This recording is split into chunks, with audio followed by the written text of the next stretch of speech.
Chị bay. Wow.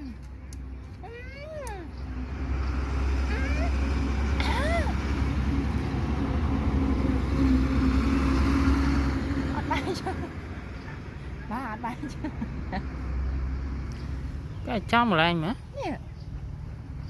Ọt bay. Ọt bay tê. Can này chết đó nè. Múc vào sóc mình cách cho cái gì nè. Nè bạn đây thơ không mấy. Nè bị ăn mau rồi. Đấy đấy. Wow. Bây giờ cái tụi con.